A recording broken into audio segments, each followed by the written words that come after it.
الحمدللہ وحدہ والصلاة والسلام علی من لا نبی بعدہ اما بعد فاعوذ باللہ من الشیطان الرجیم بسم اللہ الرحمن الرحیم۔ معزز سامعین اور سامعات، جیسا کہ آپ جانتے ہیں کہ جنت میں لے جانے والے 100 اعمال کا ذکر شروع ہے۔ آج اس سلسلے کا 43واں عمل آپ کے سامنے رکھیں گے۔ میری اللہ سے دعا ہے اللہ مجھے حق سچ بیان کرنے اور پھر ہم سب کو اس کے پر عمل پیرا ہونے کی توفیق عطا فرمائے۔ رسول اللہ صلی اللہ علیہ وسلم نے ارشاد فرمایا، میں اس شخص کو جنت کے درمیان ایک گھر کی ضمانت دیتا ہوں جو مذاق میں بھی جھوٹ بولنا چھوڑ دے۔ اس حدیث کو سن ابی داود کے اندر 4800 کے اوپر درج کیا گیا ہے۔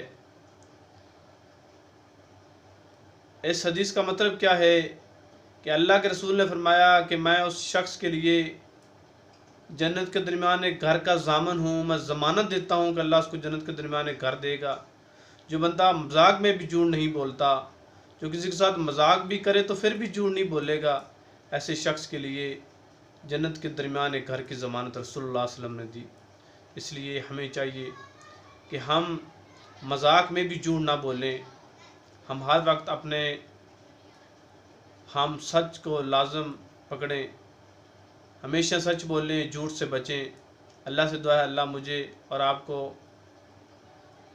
سچ بولنے کی توفیق عطا فرمائے، اللہ زندہ رکھے اسلام پر، اللہ موت دے شہادت والی۔ السلام علیکم ورحمۃ اللہ وبرکاتہ۔